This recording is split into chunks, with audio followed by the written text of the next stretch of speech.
How do I express this? I've never expressed this, but how do I start? I was never able to understand the concept of greatness.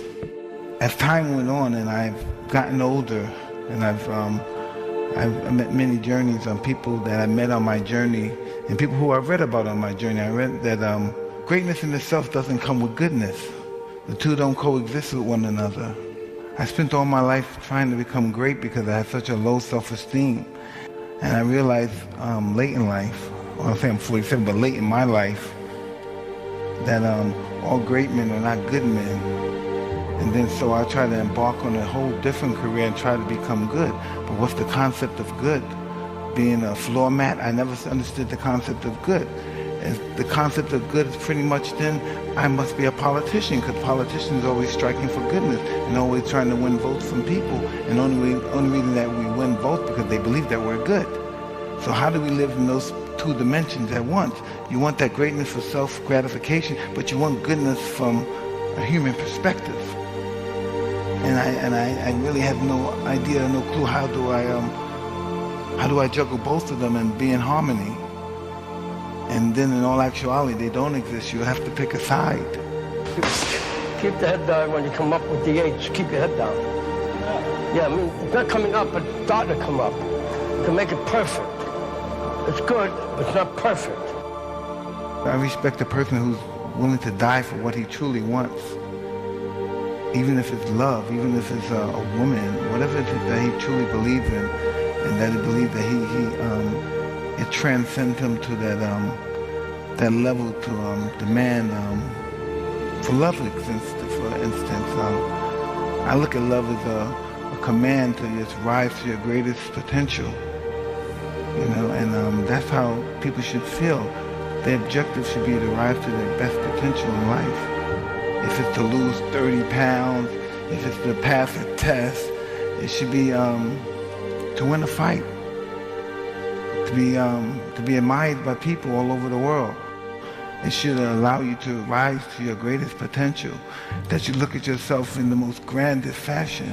The value of history is not necessarily scientific but moral. By liberating our minds and deepening our sympathies and fortifying our will, we can control pretty much. History allows us to control not society but ourselves, which is a much more important thing to do. You know what I mean? And it would allow us to pretty much meet the future more so than foretell it. And for that reason alone, that we always have to, in order to predict the future, we have to always look through the past, because very rarely does time not repeat itself, and it always will repeat itself. I've heard a quote before in the book that we would be fools to think historically that the past is us in funny clothes, but the past is us in funny clothes. And that's truly what it is. That's somebody that really said a really profound statement, but he misquoted what he was saying. He must have been saying it backwards, because that's really what the past was. It's just us in funny clothes in different times. That's really what it is. Is boxing for you really about revenge? No, it's just that, I never take my losses personally, because I didn't take it personal. I'm not trying to even the score. I'm moving on to other places, which are probably dark and places I've never been before, but I'm not afraid to go there.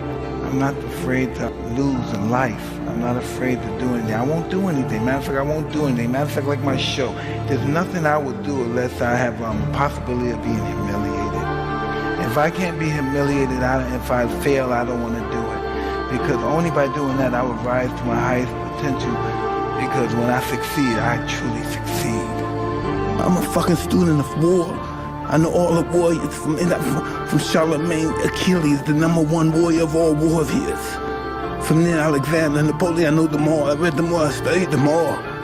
I know the art of fight, I know the art of war. That's all I ever studied. That's why I'm so feared. That's why they feared me when I was in the ring. Because that's all I was an annihilator. That's all I was born for. And now those days are gone. It's empty. I'm nothing. I'm working on being the art of humbleness. Can you believe in me? That's the reason why I'm crying, because I'm not that person no more. And I miss them. Because sometimes I feel like a bitch.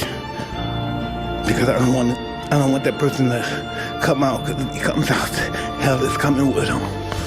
I was going to rip his heart out. I'm the best ever. I'm the most brutal and vicious and most ruthless champion there's ever been. There's no one can stop me. Lynx is a conqueror. No, I'm Alexander. He's no Alexander. I'm the best ever. There's never been anybody as ruthless. I'm Sonny Liston. I'm Jack Dempsey. There's no one like me. I'm from Nairclaw. There's no one that can match me. My style is impetuous. My defense is impregnable. And I'm just ferocious. I want your heart. I want to eat his children.